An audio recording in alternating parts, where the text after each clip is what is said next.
about economic recovery or a V-shaped recovery, one point that often comes to mind and a question mark that still remains is whether jobs and employment has returned at the same pace as some parts of the economy seem to be recovering. Well, the short answer to that is possibly not. The latest data as per CMIE shows that there has in fact been a dip in the level of employment in the month of December 2020. That's the latest point at which data is available for the full month.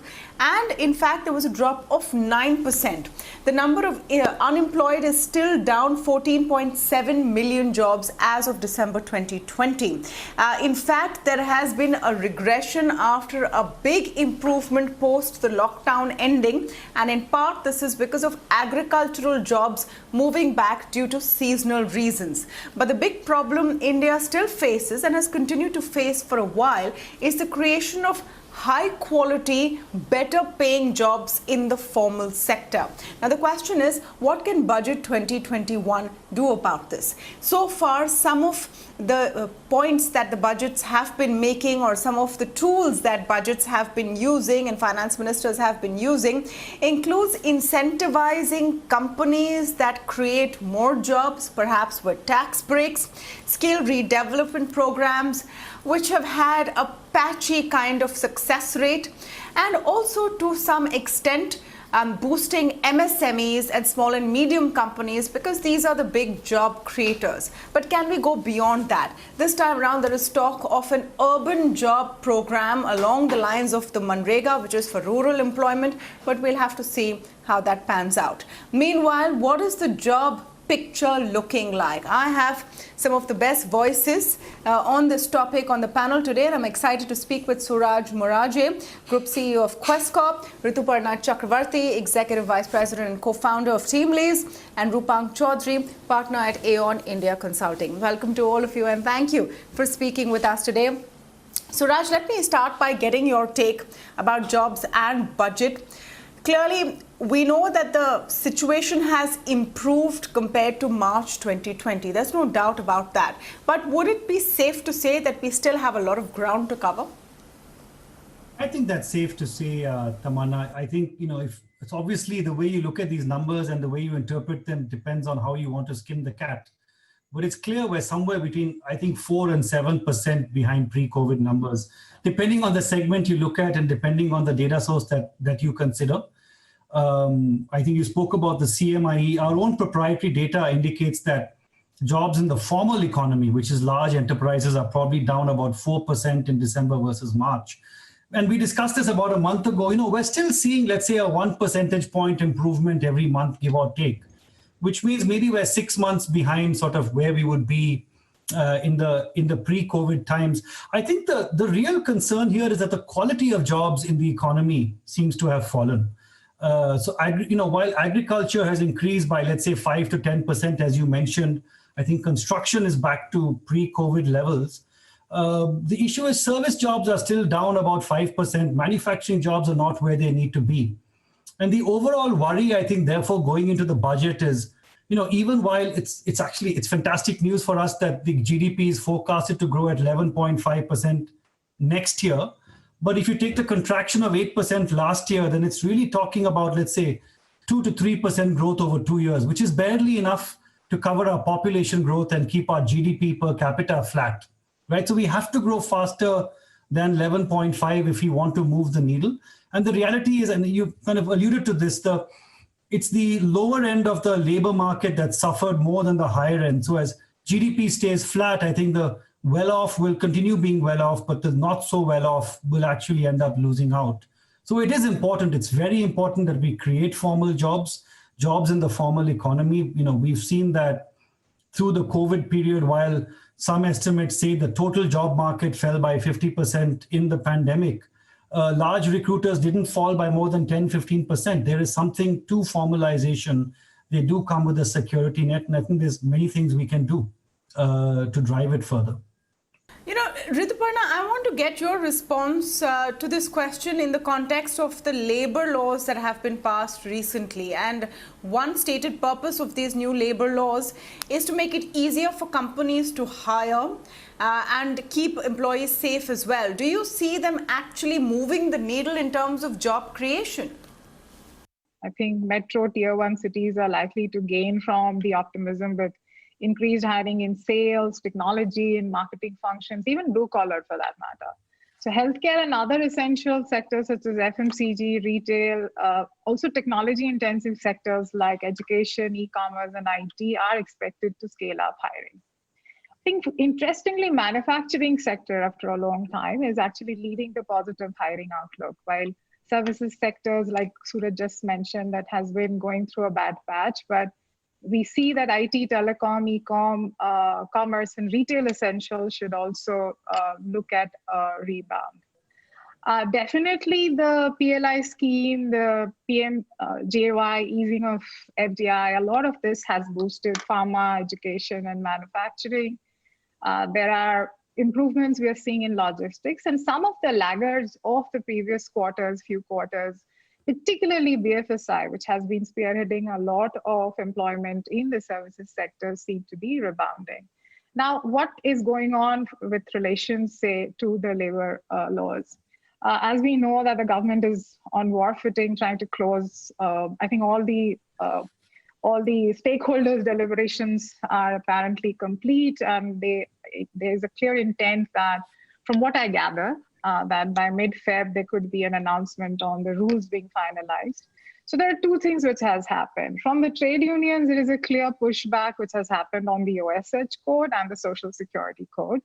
And from the corporates, there has been significant pushback on the wage codes because based on various interpretations, some believe that the cost to company is going to go up, some believe that net take home from an individual professional perspective could get impacted. There is some element of truth to it, but there is also a little bit of misinterpretation which is happening. I feel that there are definite upsides that organizations are going to see because of the 4 labor codes. Definite upsides because of the reduction in cost of compliance, the ease of compliance per se is going to improve. The fact that to some extent, we are trying to digitize, decriminalize, and rationalize labor laws. And from a compliance perspective, they are obvious upsides which will show up in people's balance sheet. However, the caution is that one should not expect that this is going to be like it's not a bulb which will go up suddenly. It's going to be a gradual process where there would be a reconciliation going on between different stakeholders for us to actually see it impacting jobs. So temporarily, the jobs will get impacted by the recovery process on account of revenues kicking up across sectors. But the impact of labor laws, I personally feel, is going to be at least 2-3 quarters away from us. What do you see as the really big challenge coming in, the real headwinds to job creation and quality job creations, Roopank? Is it still uncertainty over how the economy will recover in various sectors and the large hiring sectors? So your tourism, your real estate, your retail, the service sector spaces which hire more people and are still on unsteady ground. Will that pain continue till there is a clear impact of a vaccine rollout or we go back to pre-pandemic way of life? In short, yes. I think what we have to realize is that in the past, we have looked at India as, one large country which has had one, broad rate of GDP growth. And if I look at salary increments and hiring, we sort of club it under one number and use that, right? What happened in 2020 is that the variation in the growth in certain sectors and the variation in the hiring and the variation in salary increments was very, very, very different. At one end, you had sectors which continued to do well, like technology, IT-enabled services, FMCG, pharma, life sciences, for no special reasons. But whereas you had some sectors like hospitality, aviation, retail, metals, real estate, which tanked, right? Now, there is optimism that many of these sectors are rebounding. We have seen many organizations in some of these sectors roll back their pay cuts, start hiring, give increments, salary increments, which did not happen in March last year, happened in September. We saw mid-year increases. There were some companies who rolled back the pay cuts and actually, gave out bonuses to people, which sort of gave the impression that things are bouncing back. Employees can look ahead to a fair amount of optimism going forward. Now, what we probably say is that you have to take a sector-specific approach. Some sectors like hospitality and aviation and even retail and real estate are still not out of the woods yet, and it will take some time for them to get back. So the optimism that you see in hiring or in salary increments or even bonus payouts, is going to be in parts. And as a result, what we would say is that when you're looking at growth strategies or focus for the government to spruce up, they have to take a sectoral cut. They have to take a sectoral view. There will be some which will impact employees the most, and there will be some which have taken the maximum hit. 2020 was a year of a great divide. There were some which managed to survive it and some which really struggled. And the optimism for them will take some more time to come in. And we will probably see those sectors come back to pre-COVID levels much longer than the others, possibly with the rollout of a full-fledged vaccine. So let's talk a bit about what the government can do, the central government can do. What can policy framework do? A lot of this will be a function of economic recovery. Clearly, if the economy booms, consumption revives, maybe companies will want to invest in new places, will want to hire more, etc., etc. But what is the policy nudge which can really change things? And Suraj, let me come back to you on this. Do we need some kind of wage cushioning, or an increase in minimum wage, or some kind of direct intervention at this point? Or should we just let things go with the flow and more of a trickle-down approach? No, I certainly think that some interventions would help. Look, at the end, economic growth comes after confidence growth, and we've spoken about the fact that the vaccine is coming. People are coming out more. One of the things we see, Tamanna, is that the growth. So Roopank spoke about how growth is different by sector. The interesting thing is growth is also very different by geography in India. So different cities are growing at different paces. And the data clearly shows, for example, the cities that have had the deepest outbreaks of COVID, Mumbai, Delhi, are actually recovering the slowest also. And I do wonder if government could do more to actually accelerate confidence in some cities. It could be a faster vaccine rollout in certain areas where confidence is lower, where people have seen worst impacts. It could be messaging in those areas, but just getting India back to work, I think is one important thing the government could do. I think there's maybe four other things. The first would be around incentivizing job creation in the formal economy. See, as the fog of COVID is lifting, I think that people are slowly, leading employers are slowly building the confidence to hire. But hiring also from their perspective is an investment. And there's a question on, do I hire before I have demand, or do I hire maybe a month or two before? Government could de-risk this. The new Atmanirbhar Bharat program, where the government incentivizes small employers and large employers, I think could be tweaked. Like if they were to say, okay, we will actually pay the PF contribution even for large employers, I think that could nudge large employers towards faster hiring. At this point, the end date is June 2021. Maybe extend that by a year. I also think that reducing the PF and Social Security burden for a period of time could also help just de-risk in the employer's eyes, sort of building up capacity. So that's one, just accelerating and incentivizing job creation in the formal economy. I think the second is making it easier for companies to benefit from flexible labor in the formal sector. And there's a couple of things there. Today, if companies outsource to, for example, people like Quess, and we have activities across from staffing to BPO to facilities, they pay an 18% GST. And this is a real hindrance for them sometimes to do this. There is no reason why we should not maybe be moved under a 5% GST bracket for these kinds of services to encourage people to outsource more and again, just employ people in the formal sector. At this point, if you look at players like us and you look at our effective profitability, our margins tend to be low because the Indian market is competitive. And yet today, a lot of the TDS deductions happen at 2% or 10%. Frankly, I think that government should say, look, outsourcing players who are trying to drive formalization should have 0% TDS. On the one hand, it helps us manage working capital. On the other hand, it simplifies work for government tremendously and reduces interest payouts, which could help with the. So that's the second thing. Just make it easier for companies to outsource so they can benefit from flexibility and therefore maybe hire a bit faster. I think the third thing is, the government has done a great job, I think, in skill development in the last few years. We can do more. There's 1 million youth coming into our labor market every month. This is a much touted number. We should make it easier for them to pick up relevant skills. So we do have the NAPS and NEEM programs that the government has put out there. I think we should make it easier for SMEs to participate by reducing the burden of compliance, reducing the checklists. For example, allow them to train people on their campuses, on their premises, rather than insisting that they find a separate trainer.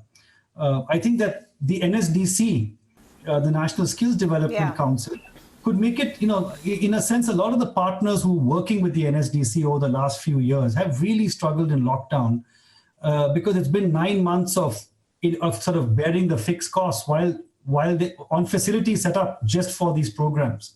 I think government should think of sort of reimbursing them for some of these losses and even think about how do they accelerate payment terms going faster to get more high quality providers into the skills development space. At this point, I think many players are shying away. So that's the third point, upping the ante on skill development. The fourth, I think, is the much touted, let's spend on infrastructure.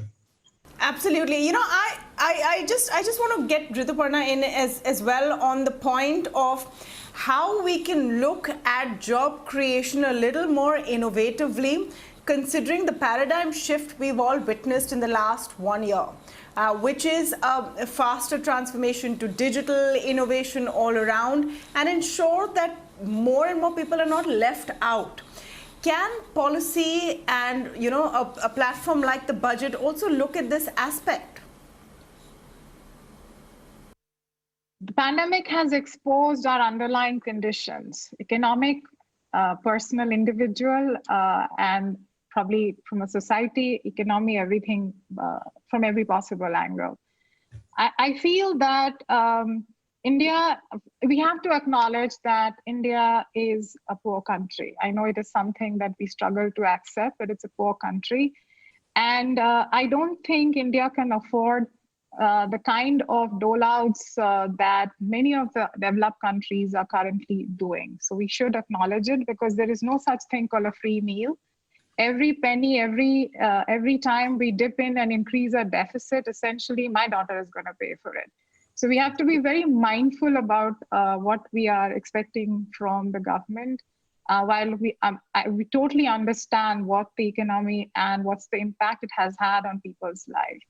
I think we would expect the government to actually use this opportunity to do some long-term changes. Maybe the timing is just right because in situations like this, some of the boldness can pay off. So from that perspective, our belief is that improving domestic consumptions and getting people out of their homes and spending money is a very important step in terms of that itself translating into more jobs. Like retail, for example, essential retail has rebounded, but discretionary retail, a lot of other formats are still struggling. So we have 3 clear asks from the government. One is that, is it possible to make the employee contribution to Provident Fund voluntary? I think mandatory payroll confiscation levels that are higher than the savings rate breed informality. And hence making it voluntary will accelerate the current cycle of enterprise formalization, and it has direct correlation with jobs. Further, this money belongs to the employees, and it is most prudent to give them the freedom to choose how they invest.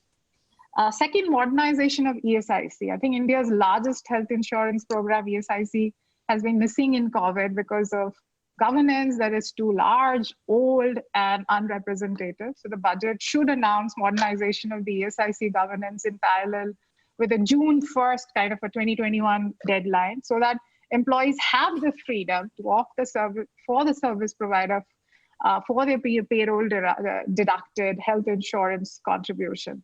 And finally, the 4 labor codes. I think it's been notified, and we do expect that there will be a considerable increase in manufacturing employment to begin with.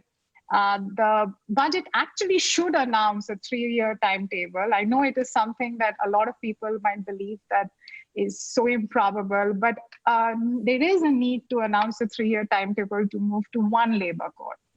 I think in addition, it's important that given the spirit that has been shown on the labor law side of trying to rationalize, digitalize, and decriminalize, how about coming out with the concept of a unique enterprise number? Even today, a mid-sized company has to apply for 27 different licenses across the central government and state government, which itself is quite a bummer when it comes to ease of doing business. So these are, I feel, 3 ones which will have long-term impact, and it's not just for pandemic, which can contribute to more jobs in the country.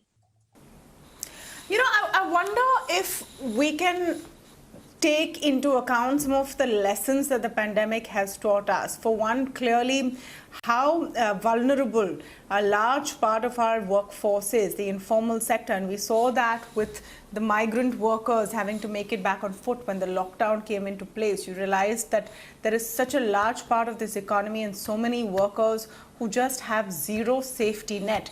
Roopank, do you think that this is something that cognizance should be taken of now? Yes, absolutely, Tamanna. I think the pandemic, end of the day, was an eye-opener on many aspects. And I think, as I think Rituparna mentioned, that it was an eye-opener on personal fronts, on the work front, and on the social front. I think the whole aspect around what happened with the migrants and the fact that we were so ill-prepared to manage our exodus and ill-prepared to take them back when things were improving, so sort of lay exposed a lot of our infrastructural reforms that could have actually come into place. I think it's important to understand that there is a huge strata of our society which doesn't get covered in many of the numbers that economists throw back at us, and which we end up keep following when we talk about unemployment or when we talk about growth in certain sectors, right? And that sort of unorganized part sometimes gets left out. I think there is very clearly a need to recognize that part of the society, very clearly a need to understand what needs to be done to make sure that the kind of benefits or rights that status of society needs or deserves is taken into account. Now, it could be around basic health, it could be around minimum wages, it could be around basic right to work, it could be around just about how to manage a shift in their movement when pandemics or when crises of these magnitude happen. I think we sort of get colored by what we see around us, which is more attuned and focused towards the numbers that keep beeping at us, and a lot of this under the ground aspects get sort of ignored. So there is clearly a need to understand and learn that this pandemic could have been handled better, and we could have possibly done better for those migrant workers if we had those minimum reforms in place. Absolutely.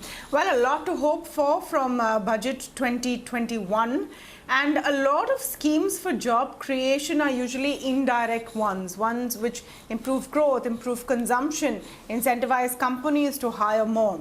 And maybe we'll see more of those, but there is little doubt that job creation is a big focus that no one can ignore. Thank you so much to all of you for joining us on this discussion this evening. Thank you. Thank you. See you guys. Bye.